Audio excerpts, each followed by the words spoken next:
নমস্কার। আজকে বানাবো চিংড়ি মাছের মালাইকারি। চিংড়ি মাছগুলোতে একটু নুন, একটু হলুদ আর একটু কাশ্মীরি লঙ্কার গুঁড়ো দিয়ে ভালো করে মেখে নেব। তারপর একটা মিক্সিং জারে একটা পেঁয়াজ,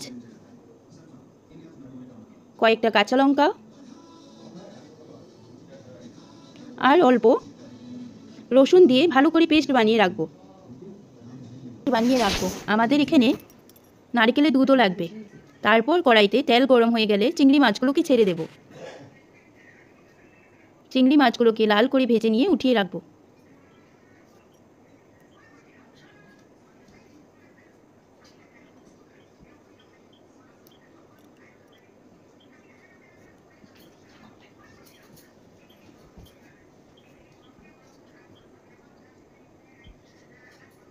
তারপর সেই তেলে গোটা গরম মশলা, তেজপাতা আর একটু সাজিরে দিয়ে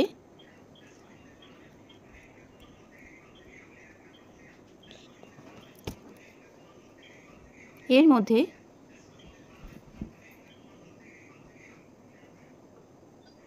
পেস্টগুলোকে দিয়ে দেব।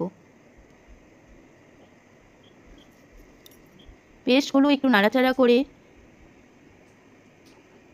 এর মধ্যে হলুদ গুঁড়ো, সামান্য একটু লঙ্কার গুঁড়ো, একটু জিরের গুঁড়ো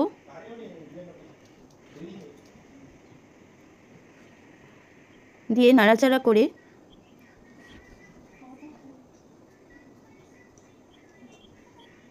একটু নারকেলের দুধ দিয়ে দেব।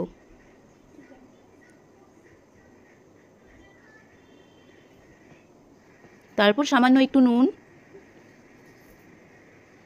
নুন দিয়ে নারকেলের দুধগুলোকে পুরোটাই ঢেলে দেব।